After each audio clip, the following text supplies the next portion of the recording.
नमस्कार, मी श्रुती. स्वागत आहे तुमचं माझ्या चॅनलमध्ये. आज आहे संडे आणि आज आम्ही डिसाईड केलंय की गणपती बघायला जायचं पुण्यामधले. माझा मेन टार्गेट तर आहे की मानाचे 5 गणपती बघायचे, पण मला माहिती नाही की ते किती पॉसिबल होईल, कारण आम्ही आमच्या मुलाला सुद्धा घेऊन चाललोय. सो जशी गर्दी असेल आणि जसं वेदर असेल त्याच्यावरती आम्ही डिसाईड करणार आहोत. पण ट्राय करू की जितके जास्तीत जास्त गणपती बघता येतील तितके बघून येऊ. सो चला.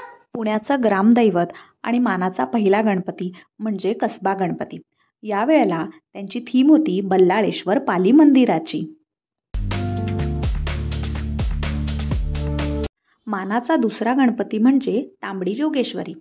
यावर्षी त्यांची डेकोरेशन थीम होती कोल्हापूरच्या महालक्ष्मी मंदिराची. मानाचा तिसरा गणपती म्हणजे गुरुजी तालीम. यावर्षी त्यांची डेकोरेशन थीम होती काशी विश्वनाथ मंदिर अशी. चौथा मानाचा गणपती म्हणजे तुळशीबागेतला गणपती. यावर्षी त्यांची डेकोरेशन थीम होती वृंदावन मंदिराची.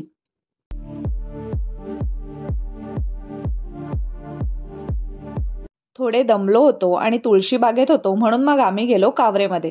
तिथे जाऊन आम्ही ऑर्डर केलं टायटॅनिक. हे माझ्या नवऱ्याचा प्रचंड फेवरेट आहे. मानाचा पाचवा गणपती म्हणजे केसरीवाडा. ह्या गणपतीची स्थापना केली होती लोकमान्य टिळकांनी.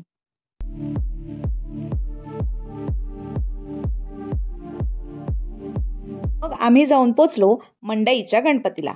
यावर्षीची त्यांची डेकोरेशन थीम होती कृष्णकुंज वृंदावन. आम्ही प्रत्येक वर्षी कोणत्या गणपतीला जाऊ न जाऊ पण मंडईच्या गणपतीचं दर्शन नेहमी घेतो. फायनली आमचे 5 मानाचे गणपती झालेत आणि आता आम्ही घरी चाललो. घरी परत जाताना इतकं प्रसन्न आणि उत्साही वाटत होतं. त्याचं मेन कारण म्हणजे आज आम्ही जितक्या गणपतींना गेलो त्यापैकी 3 गणपतींच्या इथे आम्हाला बोलवून प्रसाद मिळाला होता. सो त्यामुळे इतकं ब्लेस्ड आणि लकी फील होत होतं.